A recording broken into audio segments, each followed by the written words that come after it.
So we are going to call this meeting to order and start with the Pledge of Allegiance. So if you'll just please stand. Tom, lead us off. To the flag of the United States of America and to the republic for which it stands, one nation, under God, indivisible, with liberty and justice for all. Thank you. Super. So, good evening, everyone. Thank you very much for coming. We do appreciate it. It's a very important night, we feel, for Governor Stoughton Lane, or the town farm on Governor Stoughton Lane, and for the Governor Stoughton Lane trustees. For over 3 centuries, the land has been the legacy of William Stoughton, who in 1701 bequeathed the land to the town of Milton for the benefit of the poor. Obviously, it's morphed over the years. It initially started as an almshouse, and as needs came, it morphed into different versions. But it has always supported our local organizations for those residents in need. We're now at a pivotal point where we're considering the future of 4.3 acres of the original town farm that the trust still holds. And that includes historically significant buildings that hold a special place in the town's history. And I just ask Steve to give us a little bit of color on those buildings. Hello. Very briefly, as Morgan just said, the land was given to the town in 1701 by Governor Stoughton for the benefit of the poor. It was his wood lot. And wood, we know, was a life or death situation in the 18th century. Without the wood, you couldn't cook, you couldn't heat. And the wood was harvested for the benefit of the poor, to give to those who couldn't afford it. As time went on and wood became less and less significant, buildings were built in the mid-19th century, mid-1800s, and used to house what we would call today as the unhoused, or the poor, the elderly, the infirm. And there were 4 buildings there: a men's almshouse, a family almshouse, a very large barn, and the pest house. The barn we have lost. It was ready to fall down and had to be demolished a few years ago. The pest house was originally set off from the other 2 buildings, and it was used to house sick people, basically smallpox victims, in order to separate them from the rest.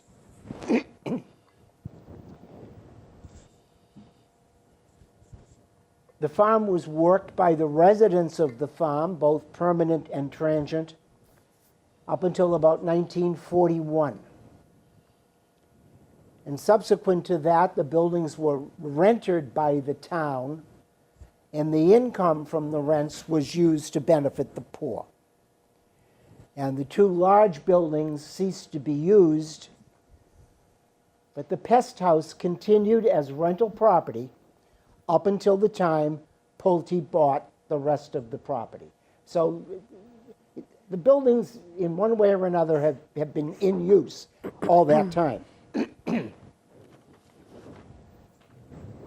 According to the Massachusetts Historical Society, there were only 3 or 4 other pest houses still in existence in the state. And only 1 other poor farm in the state has more than 1 building. This Historical Commission has been and is interested in retaining the historic character of the buildings and the property. They've always been used to benefit the poor, and the trustees are charged to use the land for the benefit of the poor. So whatever happens has to work in with the benefit of the poor somehow. The pest house was moved when Pulte bought the property because of its historical significance. So now the 3 buildings that are there are located kind of in one corner of the 4.3 acres. The animal shelter we know is gone or is about to be gone, which opens up the rest of the property. The Historical Commission again said that the Milton Town Farm represents a rare remaining example of public welfare in which communities were charged by the state with the responsibilities of looking after the indigent, the elderly, and those citizens in need of assistance. And this is the point of the whole process of retaining, well, the point of retaining the land is to observe the historical, maintain the historical character of the property, as well as to provide the funds to benefit the poor. Thanks, Steve. So my opening remarks are very brief. I just want to go through kind of mechanics. So I'll start with what, and then I just want to introduce us, who, and then I want to go how you are going to help us. So what is, at the end of 23, the trustees of Governor Stoughton's Trust, who are elected officials, they're the select board members, issued requests for proposals. And you'll hear that a lot tonight. RFP is just an abbreviation of a request for proposal for development proposals for up to 35 affordable rental units on the land. In spring of 24, 2 proposals were submitted for consideration and review. And then subsequently, we've been engaged to explore other potential uses that align with the Trust's mission and the needs of the community. So tonight's meeting is all about hearing from you, what you feel, your thoughts, ideas, perspectives, how we can best honor the legacy of the Trust and ensure that the valuable property continues to serve Milton in meaningful ways for generations to come. So just one caveat to that is, obviously all of your ideas are very welcome, but any future use has to be within the restrictions of the Trust. And obviously that's been reviewed by us. It goes to the select board, who are the trustees, and then ultimately the Attorney General. So your input is crucial as we move through this. Let me just read this out. This is our charge, the charge of this committee, the Town Farm Review Committee. So the Town Farm Review Committee was established by the trustees of the Governor Stoughton Trust, the Select Board, on August 27th, 24. The charge of the Town Farm Review Committee is to review 2 proposals received in response to a request for proposals issued by the trustees in fall 2023, and to evaluate other potential uses of the town farm property.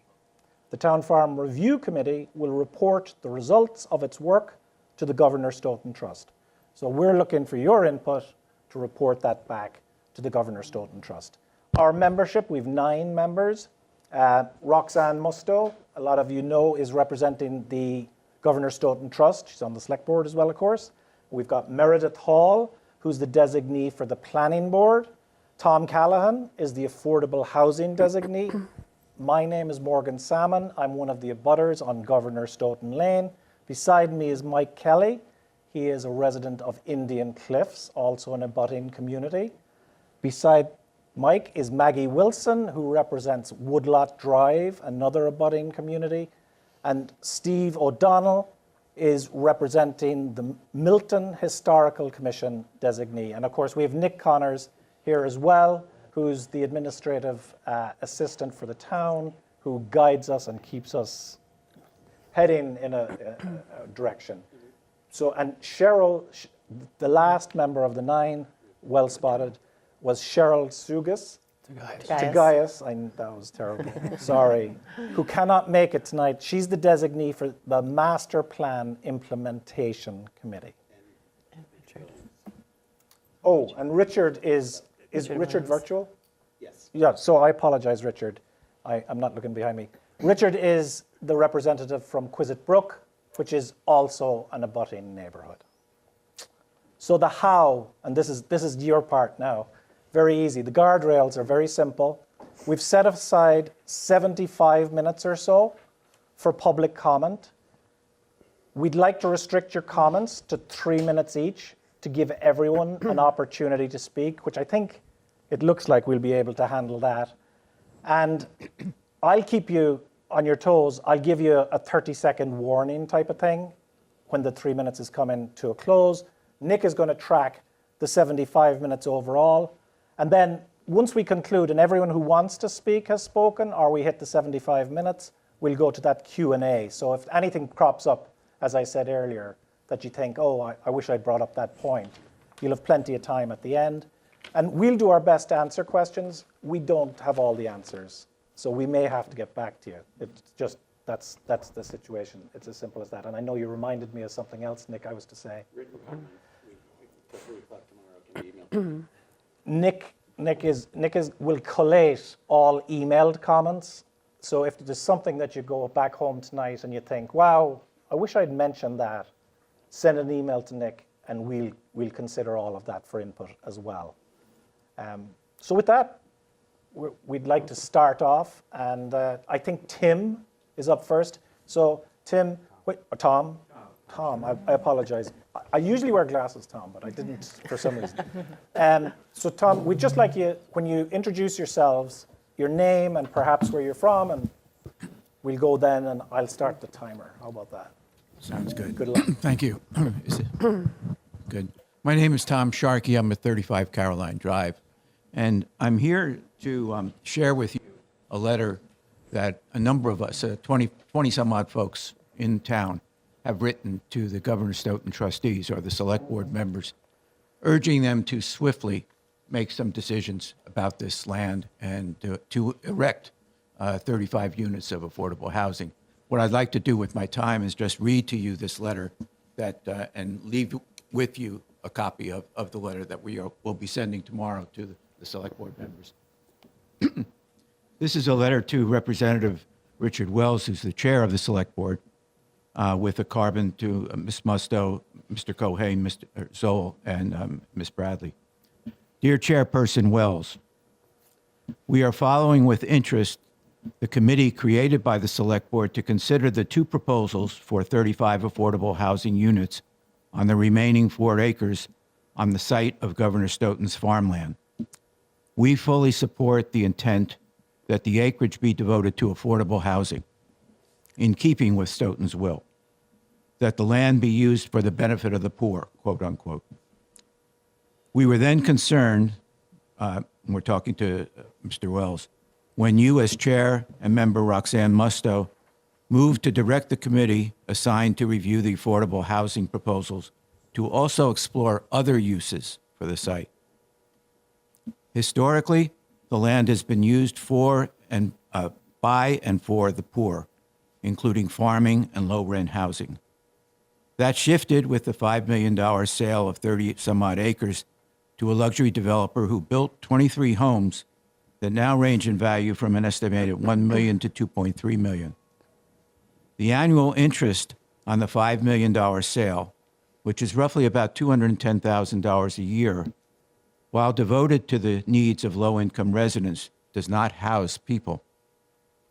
We support, therefore, the creation of affordable housing in Milton and see the prospect of these 35 units, as a positive step. Such housing will help elders downsize and provide more opportunities for our public servants, including our school teachers, to live in town. We encourage you to continue supporting these efforts respectfully, and there are about 20 signatures here. As a personal aside, I had the opportunity in January to visit the site, and It was a cold day. You were a brave man. yes, it was. It was a very cold day. Lots of snow and lots of slush and lots of mud. But as I looked around and I saw the land that we're talking about, I couldn't help but envision what Governor Stoughton, who might have been sitting there that day, standing there with us that day, have said. And this is... I'll just give you a quick warning. Pardon? The 30-second rule. Thank you. Sorry. And this is really not in any way denigrating the housing that has been constructed. That's a decision that's been made. But what I did leave there feeling, what would Governor Stoughton say if he were there with us that day? What would he be thinking about his original will and what he hoped for this plot of land? Thanks. Thank you for you. Appreciate it. Thank you.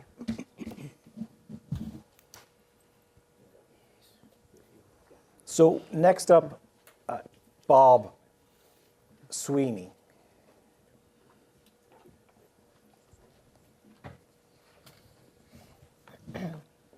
Good evening, members, and thank you for having this public forum. My name is Bob Sweeney. I live on Whittier Road, and I am somebody with a past history of being very familiar with the item under discussion. When I look at the two proposals on the affordable housing, it did immediately raise concerns in my mind. Just simply put, the two proposals are 3 buildings, 3 stories high, 35 units. Then the issues that it raises are traffic, safety. It raises the issue of density. It's just, then you've got, also have like how you egress and ingress that property at the edge of Governor Stoughton. Try it, it's rather dangerous. And so I have some concerns about the proposals. I certainly appreciate the fact that they were submitted by people that gave thought to them, but I think one has to have an open mind, and one shouldn't decide on what's before the trustees right now, and I'll give you a good reason for that. You've just got the completion of the ice house with affordables. You got a 7-Eleven Randolph Ave builder that's got his building permits for 40B, and the big one, before we make any decisions in this town, is the result. We're awaiting the results of court action by the Tamposi brothers at 648 Canton Avenue, and their proposal is 116 apartment rentals. Now, we're currently in a situation in this town where we're real worried about the fiscal 26 budget. We've got people that have signs up on their property because they're concerned about educating their kids and not having the money. We've already talked in the schools about being fiscally short-handed. So I've got reservations about that. And so my thought process, I lean another way. I'm still trying to stay centered on that Stoughton left that property to the town of Milton for the benefit of the people as the selectmen, as the trustees or selectmen thereof seem fit. I get that. My alternatives right now, current thinking, would be to suggest to this committee that they make a recommendation to the trustees on putting out another request for proposals, opening up. Maybe this time Copeland Foundation will get back in the ball game. They were in it once before with a proposal to restore the Small Men's Arms House. That'd be a historical commitment that we owe. Plus, I'm thinking agriculture now too on my agenda for those remaining acres. We're just at the 3, Bob. You have it nearly practiced, Yeah. I'd say. You're So, right there. I'm asking this committee, even though you're relatively new, perhaps you get an extension, but then you submit a request to the trustees to put this back out there. We're not sure about this town right now. Excellent. This town is financially a huge question mark. Excellent, Bob. Thank you. We appreciate that. Ruchi? Hi, how are you? It's tough to go after Bob Sweeney. He's a legend in town. It better be good, Ruchi. No pressure. Good evening. I'm Ruchi Jaiswal. I'm a resident of Woodlot Drive. Today, I am requesting the Town Farm Review Committee to think, is building an affordable housing complex the best use of the land under the trust? Affordable housing is going to be limited only to a few people. And there are alternative uses that are going to impact and help a lot more people, a lot more needy people in Milton. I'm sorry, I didn't. I apologize. I'm a novice at this, and you know what scared me terribly was Bob saying, well, you might get another term. I was like, no, not happening. So sorry, Ruchi. Will you just speak into the microphone, and you can take it from the top. I think we can restart if that's okay. Okay. So I'm requesting the committee members to think again if affordable housing is the best use of the land under the trust document. Affordable housing is only going to be helping a few people. There are many more uses that can help more poor, more needy people in Milton. And I have a few options here. I request the committee to consider options like selling the land and using the sale proceeds to fund initiatives for the neediest residents of Milton. Contributions to the Milton Community Food Pantry and the Milton Residents Fund is going to be helping a lot more people for a very long time. Another option with significant impact would be to build a farm and a fresh food pantry on that land. This will help our generations to come, especially the younger generations, to learn about eating healthy and wholesome food. At the same time, it will help Milton children and families that are going through food insecurity at this time and in years to come. A third option is to restore the historical building that we have there, 3 buildings actually, and build a community space for Milton residents to enjoy for many years to come. We have a very rich history in this town, and it seems to be a shame that we're going to put in an apartment complex there. I request the committee members to broaden the scope of their RFP proposals to include all these proposed uses that would honor the Governor Stoughton Trust charge, in particular serve the town of Milton, especially the poor residents. Such uses may include, but not be limited to, sustainable agriculture, historic preservation, education, services for the town residents, as well as residential buildings. Thank you for the opportunity to speak my mind. Thank you. Appreciate that. There are a lot of good material there. Thank you. The next up is Tamar. I hope I pronounced that right, did I? Okay, yeah, good. If I can make a mess of a name, I generally do, unfortunately. Okay. Thank you for allowing me to speak. My name is Tamar Putiri, and unlike most people here, probably I share a property line with the town farm and overlook it. As someone who grew up in Milton and has lived here for over 40 years, my journey to live here as an independent adult involved time, saving diligently, and making sacrifices.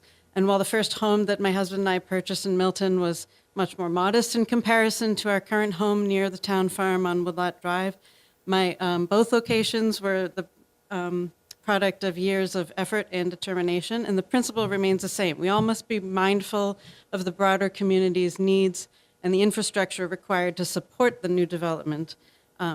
So people supporting the development of the town farm as a high-density, low-income, affordable housing space have likely not considered that it has been over 300 years since Governor Stoughton's death, as mentioned by the committee, and he surely could not have imagined nor predicted the development that has occurred in the town during that time, and this was about 75 years prior to the founding of the country.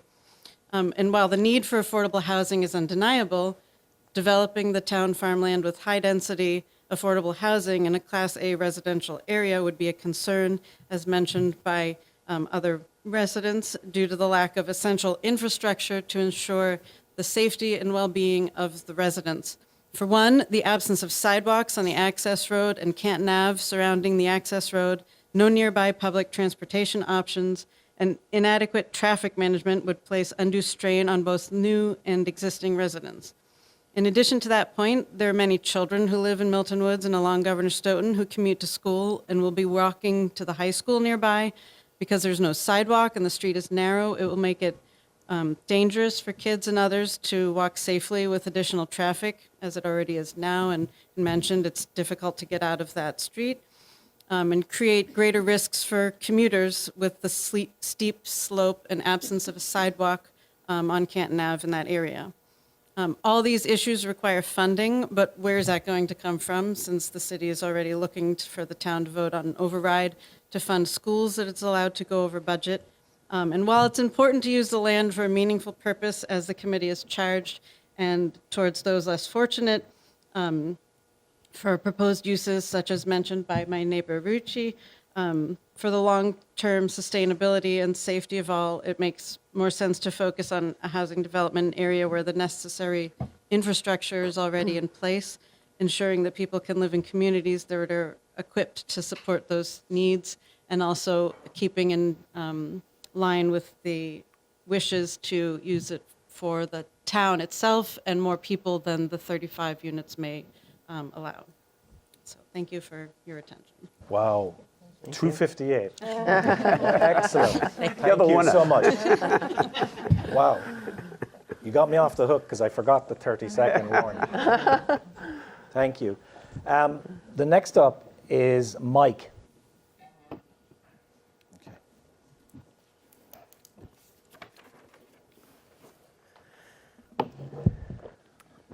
How you doing?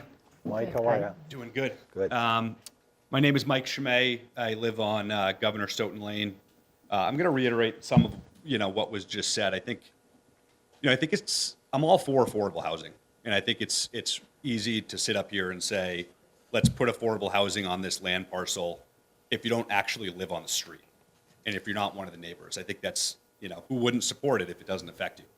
However, if you live on Governor Stoughton Lane, you are fully aware that there's no chance that that street can take on 100+ people. 35 units, 2 to 3 people in each unit.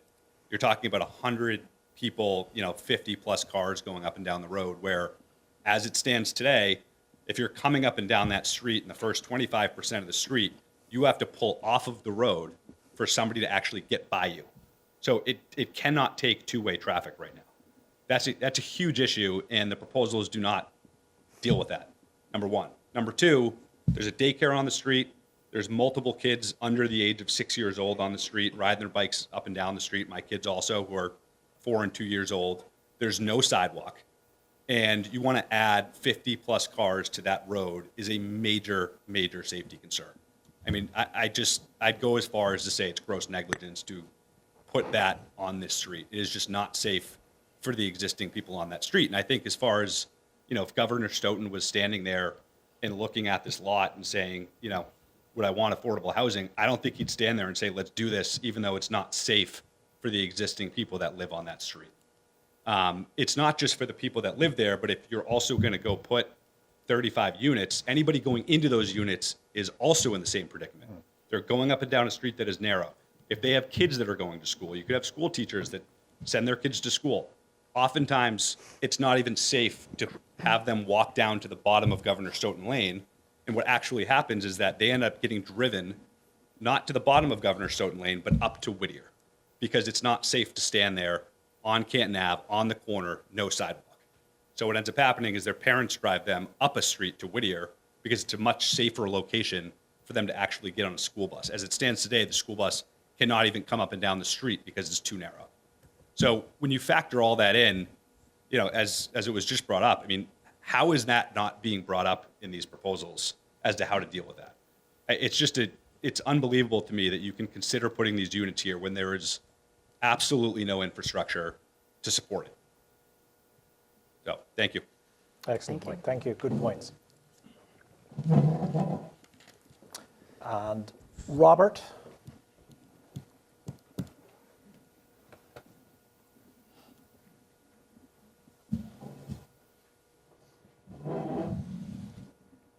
Whoops.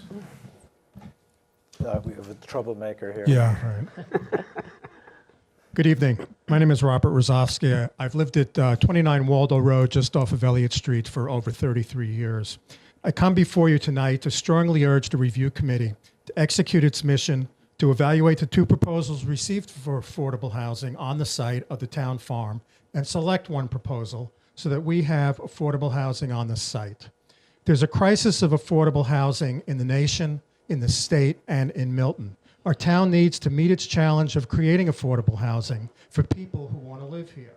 Just this past weekend, I met a friend of my son who grew up in Milton, but now lives in Stoughton and works as a public school teacher. She told me 2 things of note. First, she estimated that she already spends nearly 50% of her income on housing. This was astonishing to me, but also consistent with reports I've heard in the news over the past few years. And she'd love to move back to Milton, but she knows she doesn't have the financial wherewithal to either rent or buy here in town. Milton now has an opportunity to do just a little bit in enabling the town farm site to be used for affordable housing by moving ahead with these proposals. While we know that the Governor Stoughton will specify that the site should be used for, quote, the poor, using the site for affordable housing would certainly be in the spirit of the intent of the will. The RFP that was issued called for a maximum of 35 units to be built. Both proposals are responsive to this number, and I support this maximum, as Milton needs to do what it can, where it can, to ameliorate the shortage of housing. If there's room on the town farm for the Milton Woods Pulte development of 23 single-family homes on an extensive 30 acres, then there's certainly room for 35 affordable housing units on just a handful of acres.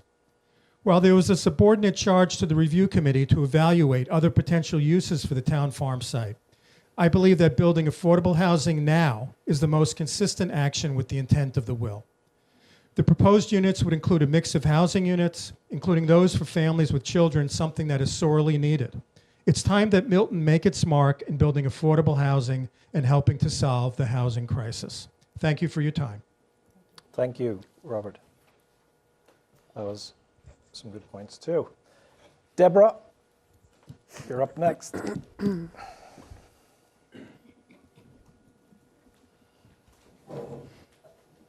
Deborah Felton, 20 Willoughby Road. I'm a town meeting member.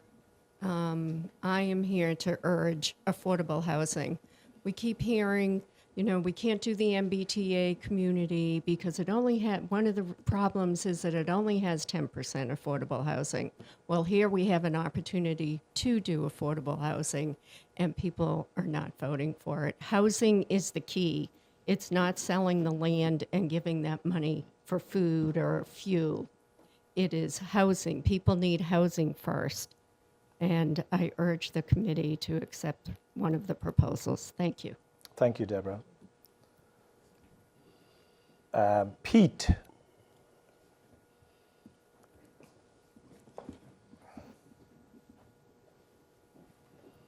Good evening. My name is Peter Jackson. I live at 14 Capon Street.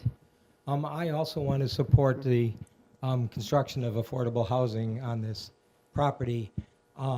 When there was first discussion of what to do with the entire town farm property, there was a lot of push for affordable housing and a lot of people who worked hard to make that happen. The town went a different direction for whatever that is. But at that time, it was implicit in the town's decision that the 4 acres that were left would be used for affordable housing.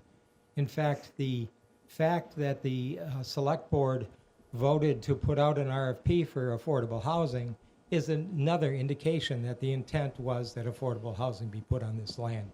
So I think going back and changing after the fact, after both the developers put a lot of time and money into developing proposals, in terms of the town receiving the proposals and then neglecting to review them because of this new hiccup, I think is just going back on a commitment that was implicitly made to the affordable housing people. Untrue.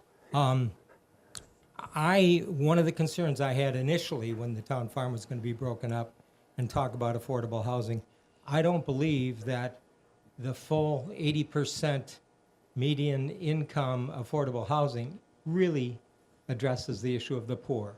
You know, those are firefighters, teachers, policemen, and other people that have significant incomes, even if they have trouble buying a house in town.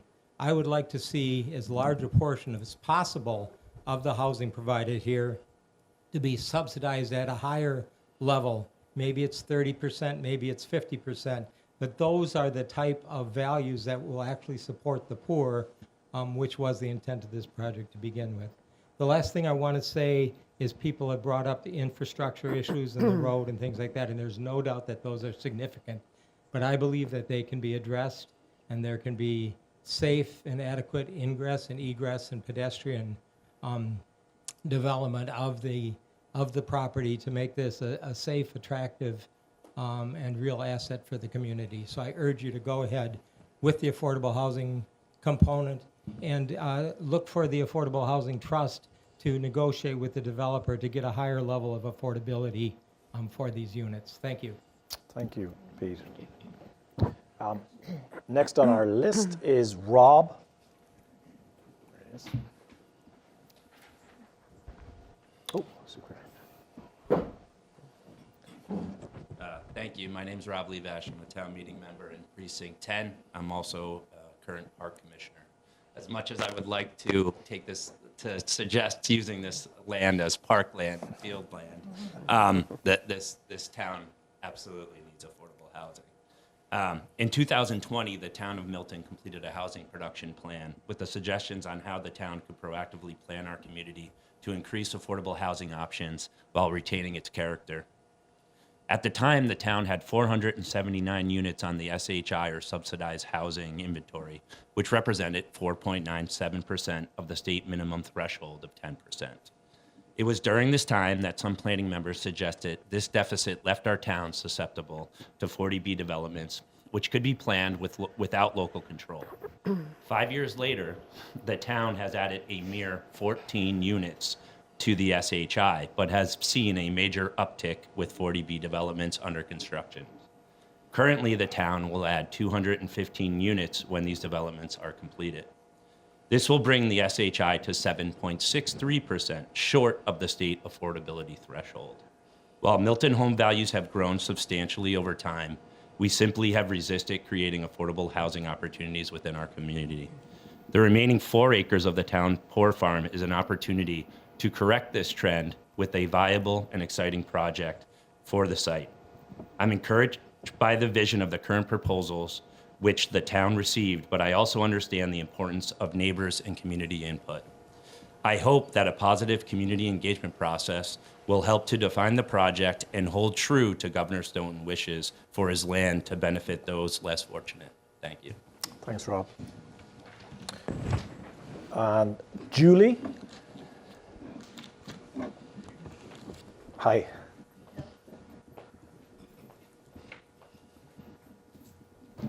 Good evening. Thank you for giving us time to speak tonight. My name is Julie Kramer, and I live at 58 Frothingham Street, right down the street here. I have had the good fortune of living in Milton for 24 wonderful years. In 2010, I too was on the committee to discover, evaluate, determine the best use of the town farm. So that's where I met Bob Sweeney. I now serve on the Milton Affordable Housing Trust Committee. I joined the initial Governor Stoughton Land Committee because I had very recently built affordable housing on a town farm in West Barnstable on Cape Cod. And I thought I had a real unique perspective on this. And I knew historically why this town farms were built, and I believed very strongly that I could bring that perspective to Milton. In the last few years, the town of Milton has welcomed many new residents. On my street alone, 30% of the houses on my street have turned over with new families. It's great. It's wonderful. I'd like to point out 12 new households that have come to Milton in the last 4 years. And those 12 are the 12 lottery winners for the inclusive, affordable home ownership units that are a result of larger scale developments. Two of the units, are a result of the Woodlot Drive expansion. Those 12 homeowners may have never been able to make Milton their home. And now they are here. Some of them serve on committees. Most of them are great assets to our community. And we should value their opinion, value their work ethic, because they too have to work to live in Milton. I bring this up primarily because of these great neighbors, but also because one of those lotteries had 1,700 applicants for 4 units. Of those 1,700 applicants, Just 30 seconds, okay, sorry. 330 were local folks. They checked the local preference box in the lottery. So if that doesn't prove that we have an affordable housing crisis, if that doesn't prove that there are members of the community hoping to remain here, hoping to make Milton their home, I just don't know what does. Governor Stoughton set aside his woodlot to take care of those who might not otherwise been able to make Milton their home or remain in Milton. For a number of years, the town abided by that will. We had families that called that woodlot their home. Let's do the right thing, right? And let's bring We're about affordable community We're about 3.5. housing. Great. Let's bring affordable community housing back to Woodlot. Okay. Okay. Thank you so much. Thank you. Thank you. Appreciate it. Have And a great lovely, night. lovely perspective. The historical bit was very good as well. Thank you. Have a good night. John J. Foley, sir, you're up next.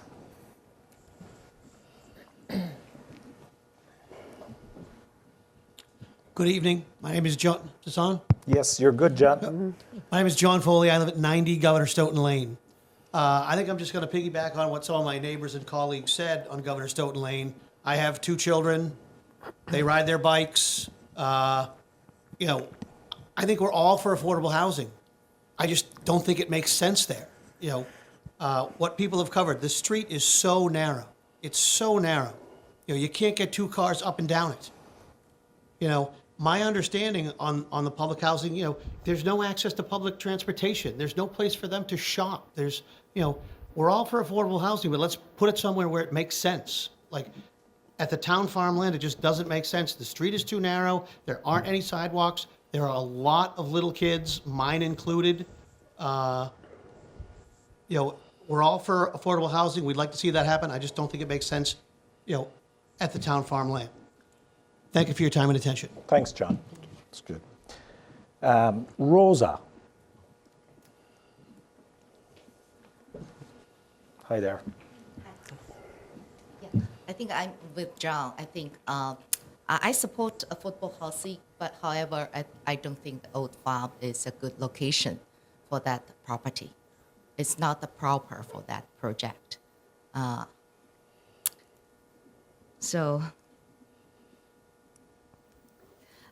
First, most important, I think, there's no access to public transportation in this era. So that's going to make extremely difficult for residents. So for the people, who cannot drive, they had to get access to work, to school, to shopping. Yeah. The other reason, I think the old farm is part of what makes Milton special. So it presents green space, history, and quieter more royal character of our town. So a development like this would permanently change it. So that said, I do believe the land can be used in a way that benefits for the community without overwhelming our infrastructure. Yeah, that's my. All right, thank you so much, Rosa. Thank you. And well within the time. Very good. Finally, I think we have Jeff. Oh, two. Oh, I forgot about the online all the time. Yeah, thank you. He's so good. He's unbelievable, isn't he? Thank you very much to members of the committee for holding this hearing. My name is Jeff Stone. I am a town meeting member from Precinct 1. Been a town meeting member for at least 15 years in all. And I've lived in Milton for most of the past 60 years. Moved here with my family in 1965. I just want to harken back. By the way, I want to join the proponents of placing affordable housing well-designed on this property. I think the proponents have made some very good points about how this can be done in a well-designed way to make sure that it works for the residents currently there as well as new residents. I want to harken back to a couple of things in my long history in Milton that I remember that might be instructive. Lowe's Circle, okay, that was the Sonia Lowe estate, and it's off of Brush Hill Road. And Lowe's Circle must have, somebody in here probably knows, 20 homes. And they probably each have 2 or 3 cars. And there was a lot of opposition to the development in town meeting to develop Lowe's Circle housing.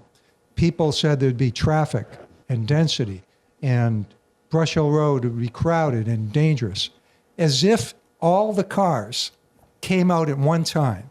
You know, like everybody gets up and, 7:30 in the morning, everybody gets in line and comes out onto Brush Hill Road. Of course, that never happened. It's the quietest place around. It's very calm. There's no problem. Secondly, the Hendry's building, okay? Again, others will know how many years it lay vacant. It's probably 15 or 20 years. And there are multiple reasons why it wasn't developed. But I went to hearings on this, and one of the, fears that people talked about was traffic and density. And also, I remember one lady used the word urbanization if we put an apartment building there, apartments. And she said, people will move in there who we don't know. That sticks in my mind, 20 years later. So there's often fear of, and I think it's unfounded, of who might move in. They're people just like us. So I just want to encourage the committee to very openly consider affordable housing on the remaining land of Governor Stoughton's bequest, because we already took most of it to build very nice upscale homes. And I think we are justified and almost obligated to build more affordable housing in Milton, and that's a perfect place to do it. Thank you very much. Excellent. Thank you so much, Jeff. That was great.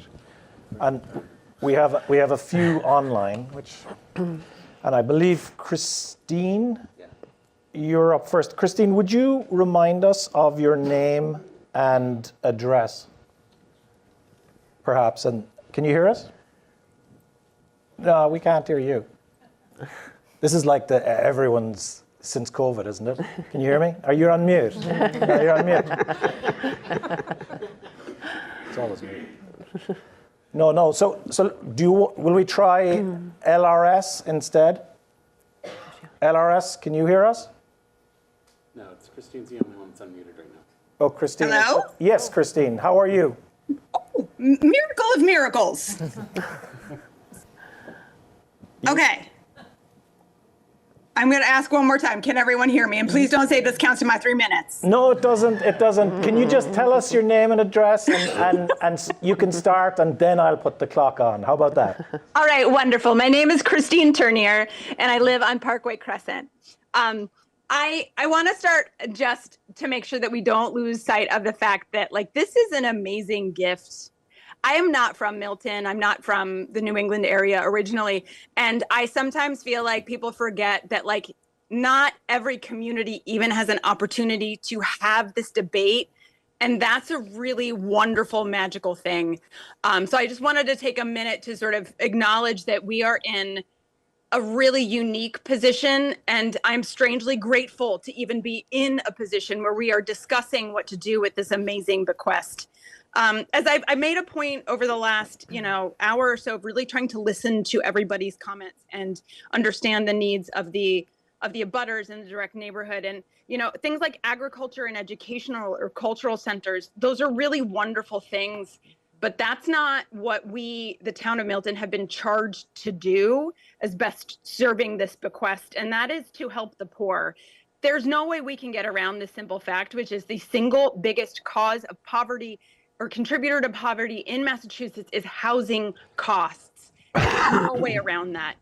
I've been listening to the abutters, and I'm really sympathetic to those concerns about traffic and changes. And if there is a to-do that I imagine everyone in the room would have for the committee, is really to ask the proposals to dig in deeply on how to address and mitigate those concerns without scrapping the idea of affordable housing altogether. I appreciate the concerns, but I always think that there's got to be a middle ground that we can start to reach where people in the community, in the direct community, can feel comfortable, but we aren't necessarily just scrapping the idea altogether. I'm not a direct abutter, but I do live about under a mile away. I did it. I calculated it as the crow flies. I am less than a mile. And anybody who's in this part of town knows that there's a lot of development in our area right now. We have the ice house that is finally finished. There's the proposal of the new school. If anybody would like to spend like a solid 30 minutes, talk to me about the field on Lower Guile sometime. And even though I don't necessarily personally love all of these, I am supporting all of these developments because I am aware that they are not about me. They're about our broader community and the kind of community that we want to be. And I am comfortable making some changes to my life and to my immediate surroundings because I know that there's a need that is bigger than me that serves the greater needs of the community. The other thing too, I've thought a lot about Governor Stoughton, and someone said like he couldn't have imagined this standing in the middle of that land. And I think you're right. He could not have imagined this. Respectfully, Christine. I'm wrapping up. And, that's why he entrusted Milton, because he couldn't imagine what would happen. And I have so much faith in his faith in us not to squander this gift and to figure out a way to bring more affordable housing to our community using the land and his vision. So thank you, committee, for everything that you've done. I'm grateful for the opportunity to speak and to hear everyone's voices. And hopefully we can find a way to make this work. Thank you for your contribution, Christine. LRS. Houston to LRS. Can you hear me? Yes. Great. Hi, my name is Lori Stillman, and I live on Waldo Road in Milton for the past 35 years. I've also worked as a consultant to the town of Milton for a number of years and have had the opportunity to look at the demographics of the community and how our demographics have changed over the years. One of the important things, there's a couple of things of note that I think you might be interested in. The poverty level in Milton has increased dramatically, and over the last 5 years or so, poverty rate has increased from 4% to 6%. That's about a third higher rate of poverty in Milton. And one of the largest groups who are suffering from living in poverty are our senior citizens, people over 65.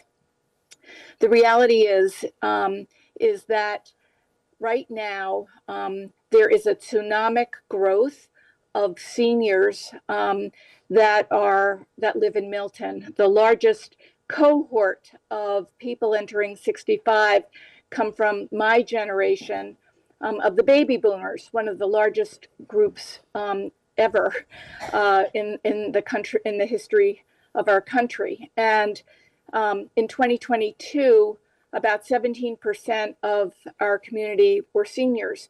In 5 years, MAPC, Metropolitan Area Planning Commission, and Gerontology Institute at UMass predict about 30% of our community are going to be seniors. That is huge, going from 17% to 30% in the next 5 years. And I don't know anybody who is planning for that. And as we get into our senior years, money becomes a lot tighter. And that's why there's so many seniors living in poverty. They're house rich and cash poor. They live in large houses that they no longer need, but they don't have any cash to live on. By providing rental housing that seniors can live in, where they don't have to worry about the maintenance of their homes anymore, and can then put the money that they sell their homes with in their pockets so that they don't live in poverty, is an incredible opportunity here to create rental housing that could really alleviate some of these demographic issues. I'm not suggesting that we make this senior housing. As a senior, I wouldn't want to live only with seniors. I'd want to live in a multi-generational home. But I would want more opportunities, and there are very few opportunities for older people to downsize. This is an incredible opportunity, and I fear that if we use it for something other than housing, the money is going to eventually be depleted. But housing is a permanent solution to some of our affordable and lower income needs and challenges in the community. Thank you. Thank you very much. You were exactly on 3 minutes, Laurie. Excellent. Douglas, are you on? Can you hear us? I can hear you, and I am on. Excellent. Thank you. Good evening, Doug. Away Hine. you go, sir. I'm at 453 Elliott Street. Just a few comments. Really just wanted to say that I completely support the development of this land for the provision of affordable housing for the poor. You know, I moved to Milton with my family a little over 10 years ago, and it was shortly after I moved that I learned that a large portion, some 30 plus acres, had been sold to pool development a few years before I'd moved. And that really, it was staggering to me that amount of land in a town where there is no available land had been sold for such a small amount of money. And even now, I mean, here we are roughly, almost 15 years after that sale. I'd ask you all to ask yourself, you know, who benefited from that the most? Was it pooled homes? Was it the homeowners who are there now? Or was it the poor? I don't think it was the poor, at least not certainly pales in comparison to the other two groups. I don't want to see that same mistake made, especially when we're talking about the last vestiges of this land. I mean, really what we're talking about, and I'm staggered by the fact that it's even being contemplated that there may be a call for developers to swoop in and build some McMansions and really extinguish any meaningful opportunity to fulfill, the mission of this town farm. And you know, I got to thinking a little bit about Governor Stoughton and what his will was about, and the state of the colonies back in the late 1600s, and how we treated the poor back then. And really before the late 1600s, the poor just kind of died in the street. They lived very short, difficult lives, and then they were gone.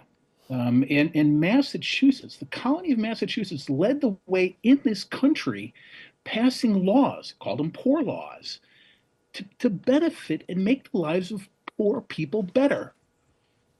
That to me it's an amazing thing that we led the way. And I don't want to see that spirit lost by just turning this into development of a couple different McMansions. We're talking about supporting the working poor. What better way to do that? What better way to preserve the legacy than to build 36 homes for 36 families, and 36 families forever? I can't think of anything better. I can't think of a more noble and sacred use of that property And I'd urge you to keep that in mind. So thank you. Thank you, Douglas. I think that's the end of my list. So, yeah, did we did we do any thought-provoking? Does anyone want to grasp the microphone and add? All right. Oh yeah, sorry. Please come ahead. Thank you. Looking for the override, you know, is it 7 million? 9? Hi, my name's Kevin Crowley. I live at 14 Woodlawn Drive. I know it's easy to say. I know the town needs affordable housing. I know affordable housing is a good thing. But obviously, I live next to that street. I know there's one way in, one way out. I'm very concerned about it. It's the street over from mine. There's no sidewalks. I think of safety. I'm a police officer. My dad was a police officer in town. My mom worked at County Hospital for 38 years. I grew up on Sassamon Ave. I'm a Milton kid. When I met my wife, she lived on Denmark Ave. We wanted to come back to town. We care about the town. We're looking for what's best in the town. And I know there's people who need affordable housing, but I'm very concerned about that site. I think as a police officer, I think it's a safety issue that somebody could get really hurt there. Like, there's no sidewalks, a child or someone who's not stable on their feet could get hurt. I thank you for your time. I don't envy your job. I know you're in a difficult position. But as someone who came back to the town because we care about the town, I hope you listen to our concerns. Thank you very much. Thanks, Gavin. Thank you. Appreciate it. Appreciate the commentary. Thankfully, it's not our job. It's just a component of it. But is there anyone else would like to give us an opinion? All right. So what we didn't exhaust the 75 minutes anyway. Okay. So we thought that we'd just open it up like a Q&A. You know, hey, what are you thinking or whatever. And as I said at the start, I don't think we can answer everything, but we're happy to try and answer, you know, from a cross section. I think between Roxanne and Steve, there's an awful lot of history here. Yes, why don't you head away, sir? Pete Jackson again. Can you tell me that since the committee was appointed, Do you want to come up to the, maybe, because they won't be able to hear you. Yeah, maybe it'd be easier. Peter Jackson. I'm just wondering that since the committee was formed, how many times you've met and what the nature of your discussions have been about the project, and do you have a deadline at which you're hoping to issue a report or a recommendation to the trustees? Thank you. I can certainly say we have a deadline. Yeah, our deadline is supposed to be June. So we were appointed in August. We didn't meet until, I'd say, February. We've met 4 times. We have discussed, well, with the ability of Nick, we've discussed a lot of how we're going to shape the conversation. This came out of our discussion. I felt as an abutter, I hadn't been heard previously. I wanted to give my neighbours the opportunity to speak. I think that this forum creates that. We're also trying to think about creative ways how we can incorporate. There's a couple of components here. Health is a component, food is a component, housing is a component, and history is a component. And I think, modestly, if we put our brains together, we can incorporate something a little bit better into that site. I'm not sure what that means. I don't know. I'm not saying, and again, I reiterate, housing is a component. We're trying to figure out if there's just more you can do with it. Does it have to be as simple, like housing? Okay, so it ticks a huge box. I totally get it. We listen, Tom, we've spoken a couple of times. Tom has educated me an awful lot about housing in this town. We've talked about the history of the food pantry, the amount of money that comes from the trust to the food pantry, which is not a lot of money. You know, and is there some way we can assist that? Is there some way we can embellish that? So, very short answer, we've met 4 times. we're trying to structure creative thought process to get a result to go back to the trustees in June. I don't think any of us want to be messing around for longer than that. Does that answer? Thank you. Pete? Very good. Okay. Thanks. How you doing? Joe Griffiths, live at 10 Woodlot Drive. I'm new to this town, so kind of getting caught up with this whole process, but listening to everyone here tonight, it seems like the residents that are opposed are primarily opposed because of the infrastructure, safety, and things of that.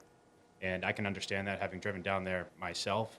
And obviously, if you have kids and they're going down that road with the additional 35 cars plus the other infrastructure that would needed to support that development in terms of garbage trucks and what have you, has any of that been evaluated by the proposals or evaluated by yourselves, or has anything been done to address those concerns about the size of the street, the lack of sidewalks? Because if not, then it almost seems like we're trying to put a round, a circle in a square hole, and it just doesn't make sense for the site. Seems like the residents that are against it are for affordable housing, but the question is this the right site for it? So my question is, has the infrastructure for the site been evaluated by the proposals? Thank you. Thanks, Joe. I don't mind if anyone else wants to take that. I can start off, and that's the reason I'm here, Joe. No, they haven't. So that was my biggest problem. I finance multifamily developments, and we wouldn't touch this without that infrastructure in place. I finance it all over the country. So sorry, but I'm not doing all the talking here. Tom. I just had a quick question. Yeah. Come up to the mic. I just have a question about the email address that you would have us send comments to. Oh, yeah. It's N Connors, NCONNORS, at townofmilton.org. My name is Nick Connors. So it's the naming convention, first initial of my first name and my whole last name. Thank you. Another. I just wanted to just add to your answer. I'm not an expert in requests for proposals. My understanding is certainly there was some addressing of the infrastructure in the RFP responses, not to a full extent. But my understanding is that would come to the next level, at the next level. When you get into the negotiation with a selected developer, then a lot of those infrastructure conversations would happen in more depth. So there are people in the room that probably know this better than I, but that's my understanding. It's not that the infrastructure is forgotten about. Matter of fact, the RFP was changed in response to a public hearing we had in this room on September 19th, 2023, to address some of these same concerns. So at that point, that was the Governor Stoughton trustees that listened to the neighbors, and we're continuing to listen. I would just add something to a little bit of answer that and a little bit of answer to your question too. One thing that we're doing, because there's two parts of the charge. One is to review the two proposals that have come in, and then the other part is to review alternative uses. And the best way to review the two proposals that we have is to kind of get, reach back out to the developers, see if they're still interested, refresh the quote, and then bring them in so we can have these discussions. How would you approach infrastructure? How would you handle? So we can start to have conversations with the two, developers that put these proposals out to us, and we haven't gotten the refresh yet. So we're working on that. So that's just another point on the infrastructure. The town master plan comments on the locations of affordable housing. There's a list in there. Matter of fact, when I was involved with the original was not 30 acres, it was 23 acres. The total out there, I believe, was a little better than 26 acres.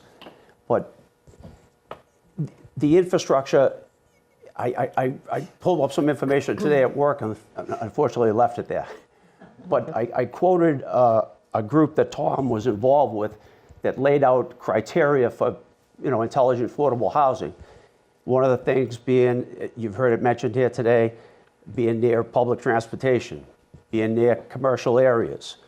And one of the things is being near existing infrastructure. So infrastructure is very important.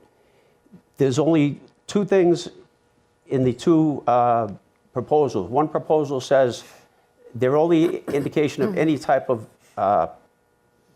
looking at infrastructure is they expect somebody else to put up, the town or the trust to put up $1 million.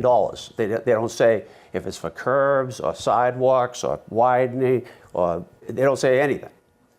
But the other one says $500,000. One thing I do have a background is I'm a civil engineer and I have background in construction management. And for $1 million, you're going to be lucky to put a couple curbs in and do half the sidewalk up that street. There's gas, there's water, there's drainage, there's widening the street. If you go to widen the street, like everything you tell your kids, they think it's just, you just go, you just do it. No, you can't just do it. Somebody owns that land. You got to acquire that land off the people. You're not going to take it by eminent domain to widen the street. You got to take people's front yards. There's telephone poles up there. You got to get the utilities in to move the poles. Utilities do everything on their own time frame. I'm kind of blabbing to explain to you, $1 million in construction is like that. That doesn't get you a whole lot. So to say that the infrastructure hasn't been addressed in any way, shape, or form, and we just keep spewing things out, there's indirect infrastructure. There's more kids to go in the schools. There's an override now for the schools. Well, you're going to put more kids in the schools. There's maybe you need a new police car. Maybe you need a new fire engine. I don't know. But, I was on the planning board for 5 years. We had developments, you can't do it. If you can't go up and turn the fire engine around, he's not going to back all the ways up your street and back all the ways down your street. You can't do it. There's things that have to be looked at, a tremendous amount of things. Just to say, I made a comment, and I'll leave it at this. I'm using more than my 3 minutes. Sorry, you should. I didn't put the clock on for you. You should. You got special You should. You should. For my own good as well. I think this development is being looked at like building it on an island, and we're not sure yet if you're going to have a ferry or a bridge or any source of transportation to and from that area for those people or the people around there. So, no, infrastructure is very important, and it just hasn't been addressed whatsoever. Can I go with Mike first, and then Pete, and then you, Joe? Okay? That they were. Oh, I apologize. I saw you move up. I apologize. I just saw the other hands.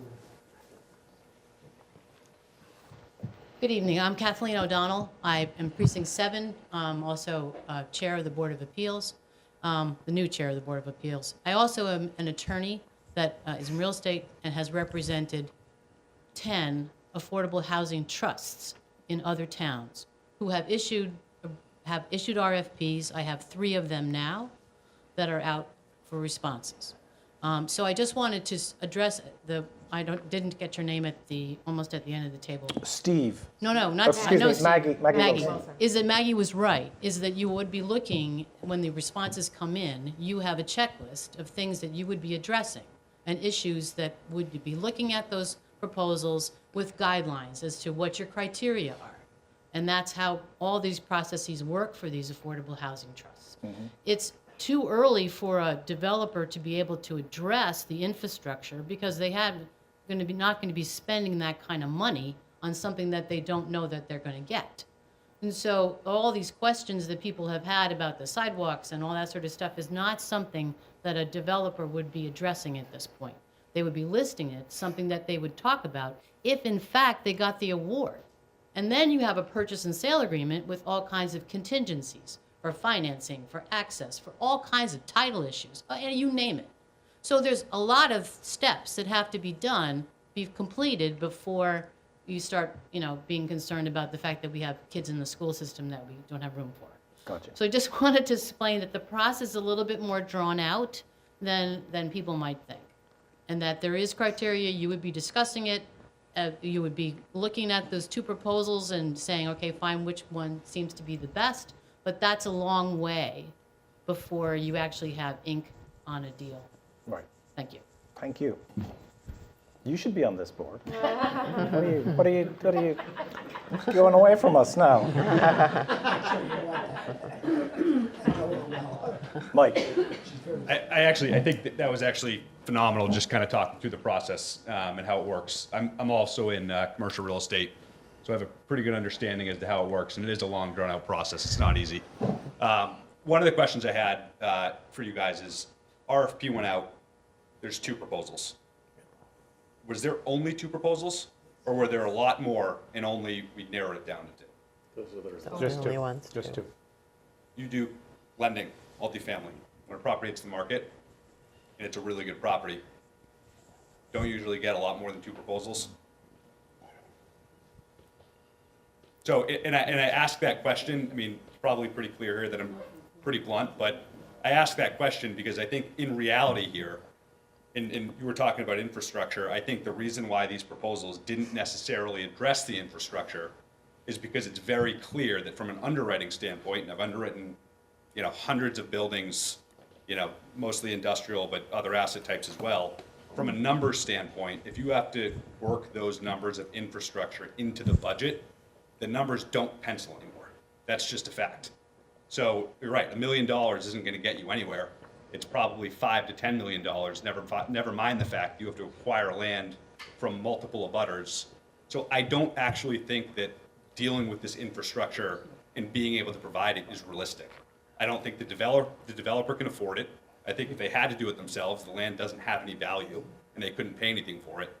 And if that's the case, then they're looking to the town of Milton to put that money up, and you're probably talking a minimum of $5 to $10 million. Right. So I'm looking at it from the number standpoint. None of this adds up. It just doesn't make sense, which I also think leads to why you only had 2 proposals. Yeah, and that one of the aspects of that, Mike, is that we're trying to figure out from those developers. We're trying to get to that exact question. Is that incorporated in your plans? As Tom was saying, maybe that's something that's coming later on, and then you'd look at the numbers again. Are they saying, well, Milton, you need housing. We all agree you need housing. Nobody's in disagreement with that. So maybe Milton, you're going to do this. So we don't know. We're trying to find the answer. Yeah, I mean, I think that's coming. I think it's, and one of our neighbors does multifamily, and she does asset management and acquisitions. Yeah. She's underwritten this, just so everyone's aware. We've looked at the numbers. We've underwritten a lot of it. The numbers just don't pencil. So I think that's going to be what ends up happening here. Is either Milton has to foot the bill for the infrastructure, which I don't think is going to happen because it's going to be way over $10 million and you have to take land, or the developer's not going to, it just doesn't work for the developer. So just a couple thoughts there, but I thought the only 2 proposals was pretty telling.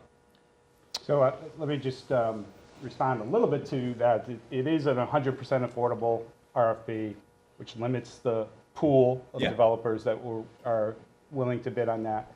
It's 35 units, which is a pretty small development, as you know, which further limits the pool. We did only get 2. We got 2 high-quality developers. Yeah. Let's be real. These are well-respected, established developers with a track record in the greater Boston area of building quality housing and affordable housing.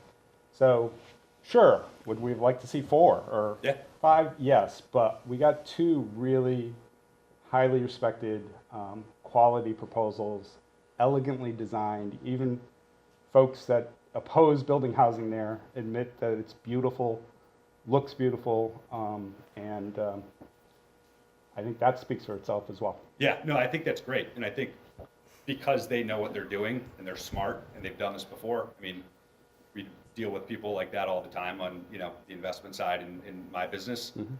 They left the infrastructure out for a reason, right? They put in these maybe $1 million, maybe 500,000. They know that's not going to get you there. Well, how much more money would you want them to sink into a proposal which they're not selected yet?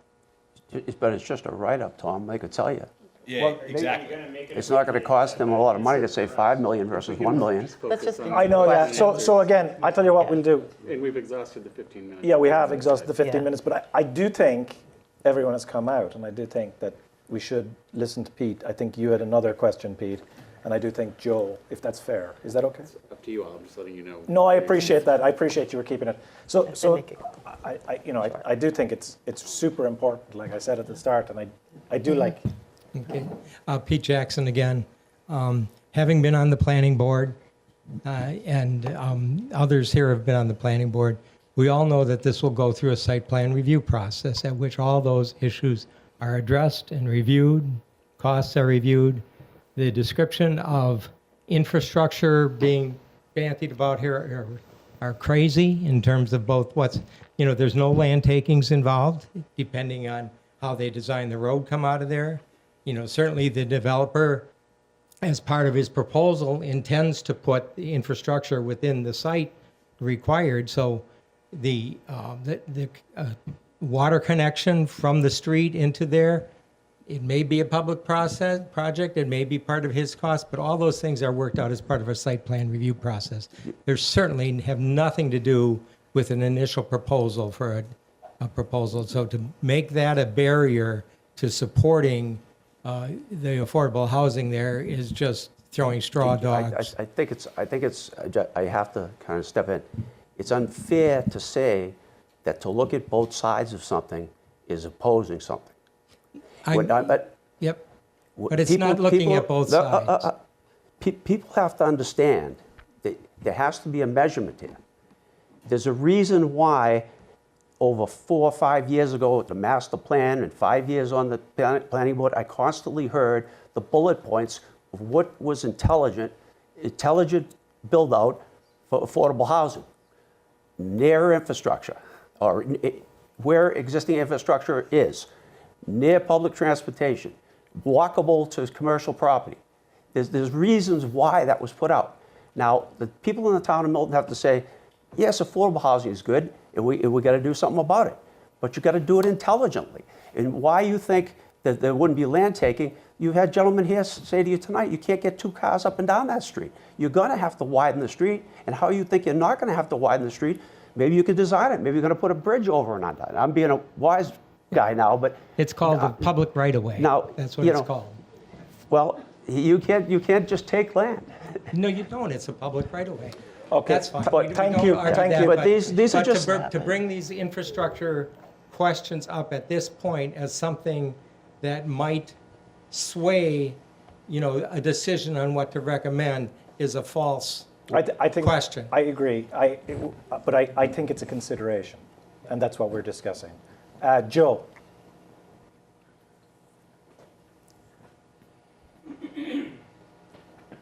Hi, Joe again. I guess based on what they're said, and I understand that this is the beginning of the process, would this committee and the steps that come after this kind of make it as part of the final process that the infrastructure will be required? So I understand we're at the beginning of the process, but will that be a requirement of this overall project or to get approved that the infrastructure will be in place to support this development? Absolutely. Yeah. Excuse me, because I was on the planning board. When they built the Woodlot Road, the planning board, by bylaw, said you have to have a sidewalk. Matter of fact, we said you have to have a location at the base of the hill for children to congregate waiting for a school bus. There was a lot of things. There has to be light. There has to be, the road has to be a certain width. There's all kind of, yes, absolutely.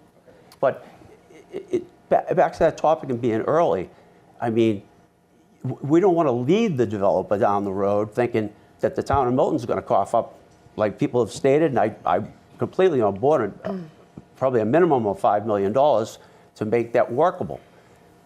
They are nice developers. Why would we lead them down the road thinking that the town of Milton's going to input $5 million so that they can build and make money? Yeah, I think we would definitely incorporate that in to any recommendation we'd make. Roxanne. Thank you. I wanted to say that, first of all, thank you to everybody for coming. And the charge of the committee is to, reevaluate these 2 proposals that came before us, as well as look at other possibilities. That's what the charge of the committee. I believe that you read it at the beginning, Morgan, and maybe that needs to be reset again so that people understand that we're going to relook at these 2, but also, look at other choices or other combinations that might be good. Just keep an open mind. And the committee's role here is to have a recommendation to bring to the select board at some point, which the select board are the trustees of the Governor Stoughton Trust. So that's how the process is. So again, we're going to look at these 2 proposals, I believe you're going back to them, right? I don't know if we've gone back and forth yet, to evaluate those, but also the charge of the committee, I think is worth noting what the charge of the committee is. It's to look at those two proposals and expand the possibilities that could be there. Thank you. All right. So we have. One more question. Oh, wait, sorry. Excuse me. Sorry. I have a loud voice. I don't necessarily. It's for the people that are. It's for our virtual friends. Thank you very much. We're all going to be immortal, being taped. Thank you for the opportunity to speak. My name is Kay Richardson, and I live at 1372 Brush Hill Road here in Milton. This is probably an extraneous question, but nobody has mentioned the animal rescue shelter. Now, we know that it's going to move soon, maybe in the next week or 2 weeks. Who is going to be responsible for taking down that building? And is that part of the area that you're considering in this affordable housing? Good question, Kay. Very good question. It isn't incorporated into the proposals. It is part of It is part of the acreage, excuse me. Yeah, it is part of the proposal, but no, I don't think there's anybody has described or a line item in a budget to take it down. So, I mean, I would think that that's probably going to be one of the first things you're going to have to do is take down the animal shelter. And when you get the costs for that, you'll begin to, maybe you do need to have $5 million from the town. And if we don't have $5 million to give you, the proposals are going to sit on the back burner for a few more years. Am I wrong in my assumption there? No, I think you've raised a very, very good point that I think certainly escaped me. Well, thank you. I'm with you. Thank you. I don't see any more hands raised. Oh yeah, excuse me, I do.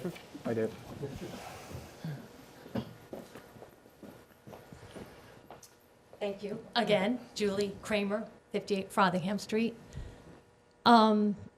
I've built plenty of affordable housing on less desirable lots. Infrastructure is a part of those developments. It wasn't left off for any other reason other than no one's been chosen, and you don't put, as a civil engineer, you know how much you charge, you don't put that kind of work into a proposal. I have built wastewater treatment plants to serve affordable housing. So the infrastructure, and people know how expensive wastewater treatment plants are, so the infrastructure dollars are there. You're able to do that. It was not addressed in the proposal. It typically isn't. But it is obviously a critical component of any housing.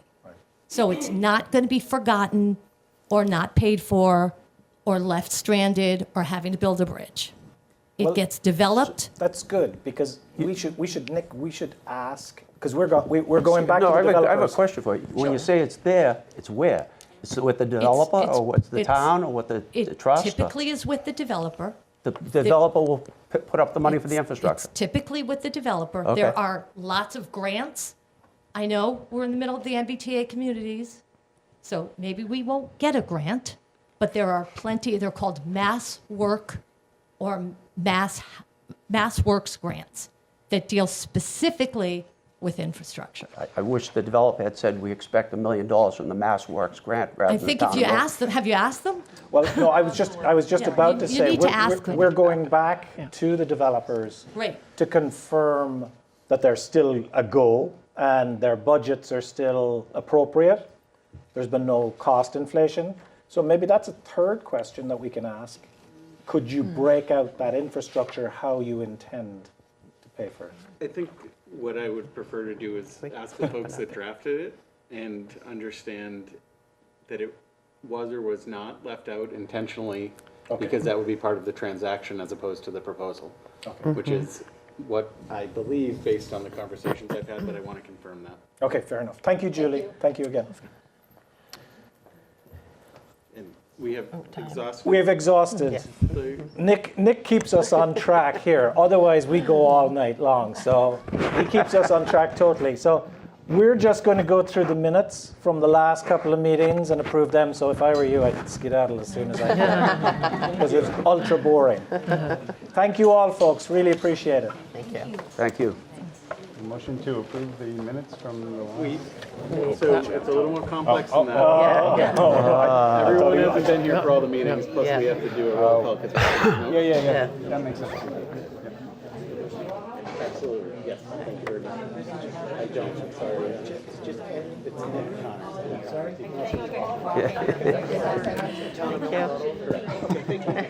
Thanks, guys. Thank you for coming. Thank you, Kay. Thank you, Kay. Thank you. That was a very Thank good you. thought. Thank you. Very good thought. Very good. So, Thank you. John.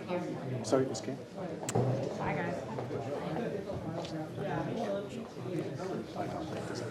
You could get a dumpster and get rid of it.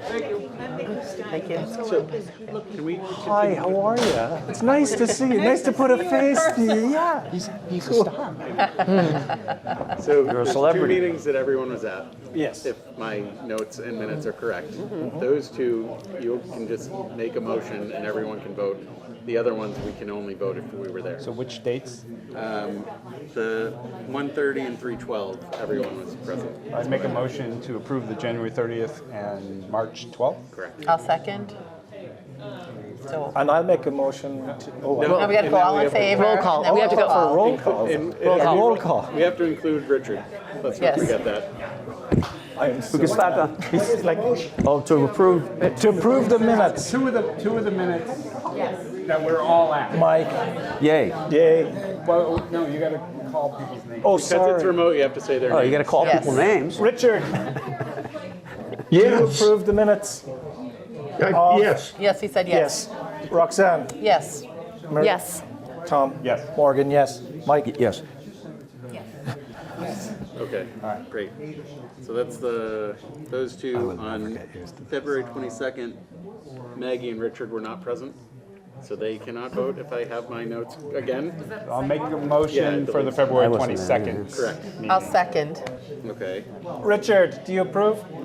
Yes. He was not there. He so wasn't Richard there. was not there. You Everyone can't but he and approve. Maggie. Roxanne? Yes. Meredith? Yes.